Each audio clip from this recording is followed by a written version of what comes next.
ফ্রুটের juice দিয়ে সকালে শুরু করলাম। আসসালামু আলাইকুম সবাইকে, রোজিস কিচেন অ্যান্ড ব্লগ থেকে আমি রোজি চলে আসছি আরও একটি ভিডিও নিয়ে। দেশ ও দেশের বাইরে যে যেখান থেকে আমার এই ভিডিওটি দেখছেন সকলকে জানাচ্ছি আন্তরিক অভিনন্দন। তো বিটরুট স্বাস্থ্যের জন্য অনেক উপকারী, আবার এর অপকারিতাও আছে, তবে উপকারিতাটাই বেশি। যাদের উচ্চ রক্তচাপ প্রতিদিন সকালে এরকম এক গ্লাস বিটের জুস খেতে পারেন। তো আজকে আমি আপনাদেরকে দেখাবো বিটের সংরক্ষণ পদ্ধতি আর প্রতিদিন কিভাবে আমি বিটের জুস বানিয়ে খাই সেটা। তো এখানে আমি কিছু বিটরুট কুচি কুচি করে কেটে নিয়েছি, আর কাটার আগে অবশ্যই ধুয়ে পরিষ্কার করে খোসাগুলো ছাড়িয়ে নিয়েছি। এখন এটা কড়া রোদে 2 দিন রোদে দিলেই একদম মচমচা হয়ে যাবে, তখন এটাকে গ্রাইন্ডারে গুঁড়া করে নিলেই হবে। তো এখানে হাফ কেজি বিট আছে, বিটরুট। আর আপনারা এটা চাইলে প্রতিদিন ফ্রেশ জুস বানিয়ে খেতে পারেন অথবা ভাজি করে খেতে পারেন। অনেক স্বাস্থ্য উপকারিতা আছে, গুগল করলে জানতে পারবেন। তবে যাদের কিডনির সমস্যা আছে তারা না খাওয়াই ভালো, ডাক্তারের পরামর্শ ছাড়া। তো আমার বিটগুলো শুকিয়ে গিয়েছিল, এখন একটা গ্রাইন্ডারে জারে নিয়ে নিলাম। এখন এটাকে একদম মিহি গুঁড়া করে নিব। তো এই যে দেখতে পাচ্ছেন আমার গুঁড়া হয়ে গিয়েছে, আর এটার কালার এত সুন্দর যেটা বলার বাহিরে। তো এটাকে আমি সংরক্ষণ করে রেখে দিব একটা জারের ভিতরে। আর দেখেন হাফ কেজি বিটে কতটুকু পরিমাণ পাউডার হয়েছে, খুবই কম হয়েছে। তো এখান থেকে হাফ চামচ পরিমাণ আমি একটা গ্লাসে নিয়ে নিব। তো এই যে গ্লাসে আমি পানি নিয়ে নিয়েছি, দেখেন হাফ চামচ পরিমাণ দিয়ে দিলাম। তো দিয়ে এখন এটাকে শুধু পানিতেই কিন্তু দিয়েছি, আমি আর কিচ্ছু দেইনি। তো এটাকে গুলে প্রতিদিন সকালবেলা যদি খালি পেটে খেতে পারেন, যাদের উচ্চ রক্তচাপ আছে তাদের জন্য অনেক ভালো। তবে ডায়াবেটিক্স এবং কিডনির সমস্যা থাকলে না খাওয়াই ভালো, সেই ক্ষেত্রে ডাক্তারের পরামর্শ অনুযায়ী খাবেন। এখানে চাইলে আপনারা পুদিনা পাতা বা লেবুর রস বা ধনিয়া পাতা দিয়ে তারপরে ব্লেন্ড করে নিতে পারেন, সেটা আরও বেশি সুস্বাদু হবে। আর শুধু এভাবেও খেতে পারবেন। তো আমি দেখেন একটু ঢং করে নিলাম। তারপর দুপুরে রান্নার প্রস্তুতিতে চলে গেলাম। রান্না করব ইলিশ মাছ সরিষা দিয়ে। তো সরিষাগুলোকে ধুয়ে রেখেছিলাম একটা জালিতে। এখন কাঁচামরিচ আর লবণ দিয়ে ভালো করে বেটে নিব, চাইলে ব্লেন্ডারেও করা যায়। তো আমি আজকে শিলপাটাতেই করব। এখানে সামান্য সিরকাও দিতে পারেন। এভাবে বেটে নিলে কি সরিষাটা তিতা লাগবে না। তো একটা ইলিশ মাছ আছে ফ্রিজে, তো সেটাকে ভিজিয়ে রেখে তারপর সরিষাগুলো আমি বেটে নিচ্ছি। তবে আজকের ইলিশ মাছটা চিটাগাঙের ইলিশ মাছ। তো জানি না খেতে কেমন হবে, রান্নায় কেমন হবে। তো তারপর প্রস্তুতি নিয়ে নিচ্ছি। তো আমার বিটরুট সংরক্ষণ পদ্ধতিটা আপনাদের কেমন লাগলো সেটা কিন্তু অবশ্যই কমেন্টের মাধ্যমে জানাবেন। আমরা যারা গৃহিণীরা আছি তারা যদি আমরা চাই, ঘরে বসে কিন্তু আমরা আমাদের স্বাস্থ্যের যত্নটা করতে পারি। তো যাই হোক, সরিষাগুলো আমি বেটে নিচ্ছি। আজকের ভিডিওটাও আমি কাটসাট করিনি, ভিডিওই দিয়ে দিচ্ছি। তো আপনাদেরকে দেখিয়ে দিলাম সরিষা কীভাবে বাটতে হয়।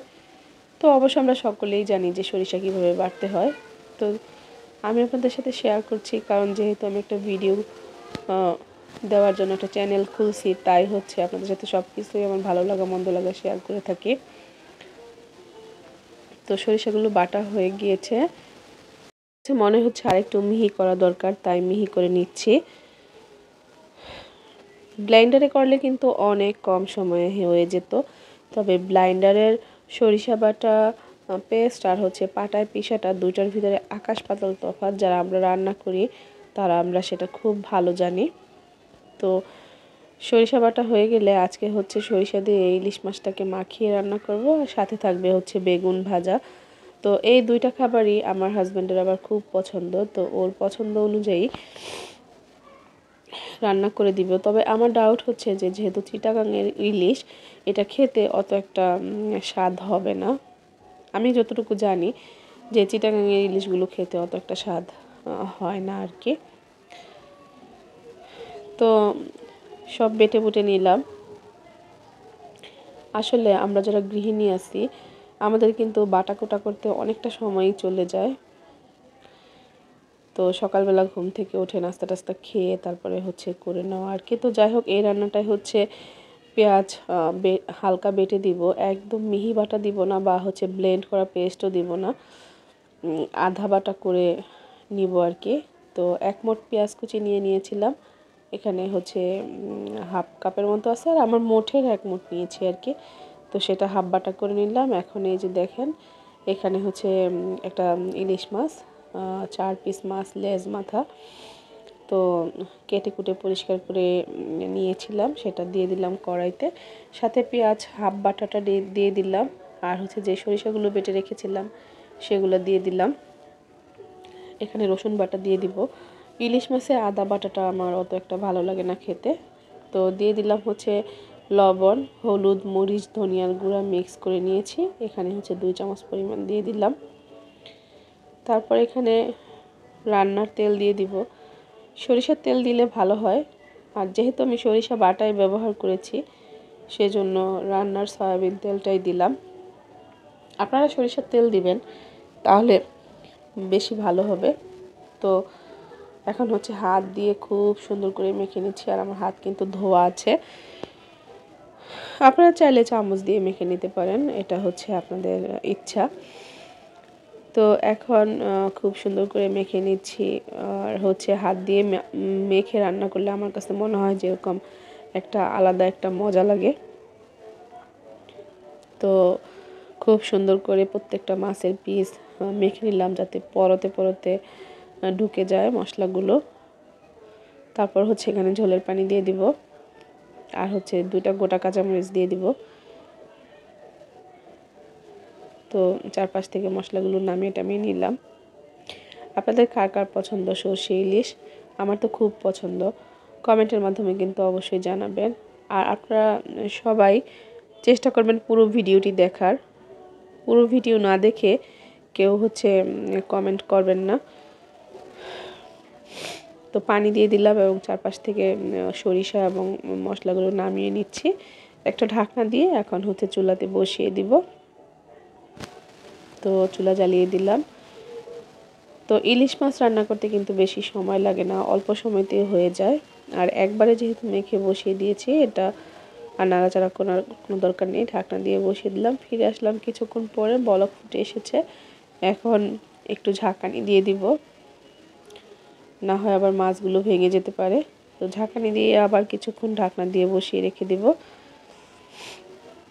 প্রিয় দর্শক, আমার ভাই ও বোনেরা, আঙ্কেল আন্টিরা, যে যেখান থেকে আমার এই ভিডিওটি দেখছেন, যদি ভিডিওর কোনো একটা অংশ আপনাদের কাছে ভালো লেগে যায়, তাহলে কিন্তু অবশ্যই ভিডিওটাতে একটা লাইক কমেন্ট করে শেয়ার করে দিবেন। তো এখন হচ্ছে একটু লবণটা চেক করে নিব, আর মাছটা চেষ্টা করবো একটু উল্টে দিতে। যদিও মাছটা নাড়াচাড়া করা ঠিক না, কারণ ভেঙে যেতে পারে। তো আমি যেটা বলছিলাম যে মাছ রান্নাটা অত একটা সুন্দর হবে না বা অত স্বাদ হবে না, কারণ এটা চিটাগাঙের ইলিশ, এটার ভিতরে এক ফোঁটাও তেল ওঠেনি। তো আমি যেই পরিমাণ তেল দিয়েছি সেই পরিমাণই আছে। তো এই জন্য আর কি একটু ভালো লাগছে না যে এত কষ্ট করে রান্না করলাম জামাইয়ের জন্য, তো মাছটা স্বাদ হলো না। তো আমার কাছে প্রথমেই ডাউট হয়েছিল যে এই তরকারিটাতে কোনো তেল আসবে না, এরকম ফিকা ফিকাই থাকবে। তো যাই হোক, আমার কিন্তু রান্না হয়ে গিয়েছে। এই যে দেখেন, এক ফোঁটা তেল আসেনি তরকারিটাতে। এটা যদি আমাদের দেশি ইলিশ হতো, মুন্সিগঞ্জ বা চাঁদপুরের পদ্মার হতো, তাহলে এইটা অনেক তেল উঠতো এবং খেতেও খুব সুস্বাদু হতো। তো যাই হোক, এই রান্নাটা আমার হয়ে যাওয়ার পরে আমি হচ্ছে এখন বেগুন ভেজে নিব। তো ইলিশ মাছ দিয়েও কিন্তু বেগুন খেতে খুব ভালো লাগে। তো যাই হোক, এটা হচ্ছে আমি লম্বা লম্বা করে কেটে নিয়েছি এই বেগুনগুলো। আপনারা চাইলে গোল করে কাটতে পারেন, তবে এই বেগুনটা অত সুন্দর হয় না গোল করে কাটলে, কারণ এটা লম্বা বেগুন। তো বেগুন ধোয়া ছিল, হলুদ, মরিচ, ধনিয়ার গুঁড়া দিয়ে লবণ দিয়ে খুব সুন্দর করে মাখিয়ে নিব, যাতে বেগুনের ভিতরে লবণ মশলা সব চলে যায়। আমার ভাই ও বোনেরা নিশ্চয়ই খেয়াল করেছেন যে আমার গলার আওয়াজ খুবই অন্যরকম হয়ে গিয়েছে। প্রচুর ঠান্ডা লেগেছে, কথা বোঝাই যাচ্ছে না বা কথা বের হচ্ছে না গলা দিয়ে। তো ক্ষমা সুন্দর দৃষ্টিতে দেখবেন। বেগুনগুলো সুন্দর করে মাখিয়ে নিচ্ছি। তো মাখানো হয়ে গেলে তেলে ভেজে নেব। বেগুন ভাজা আমরা সকলেই করতে পারি, এটা বলার কিছু নেই। ফ্রাই প্যান চুলায় দিয়ে দিয়েছিলাম। তো বেগুন তো মাখানো হয়ে গেল, এখন ফ্রাই প্যান চুলায় দিয়ে দেওয়ার পরে তেল দিয়ে দিলাম। তেলটা গরম হওয়া পর্যন্ত অপেক্ষা করব, তারপর হচ্ছে মুচমুচে করে বেগুনগুলো ভেজে নিব। গরম ভাতের সাথে খিচুড়ির সাথে বেগুন ভাজা কিন্তু খুব মজা লাগে, খুবই মজা লাগে।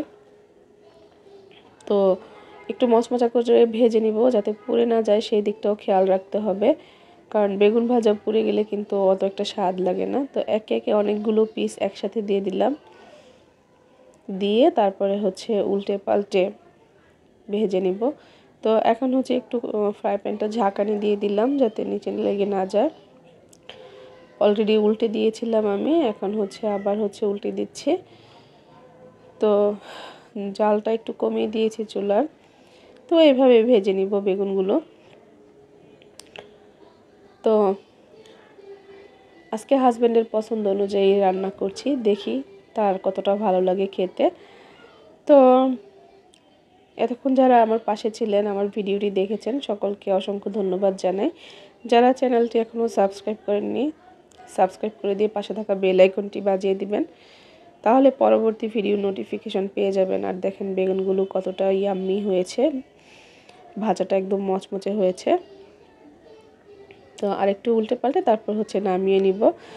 তো আজকের ভিডিওটা এখানে শেষ করে দিব। সকলে ভালো থাকবেন, সুস্থ থাকবেন, আমার চ্যানেলের পাশে থাকবেন।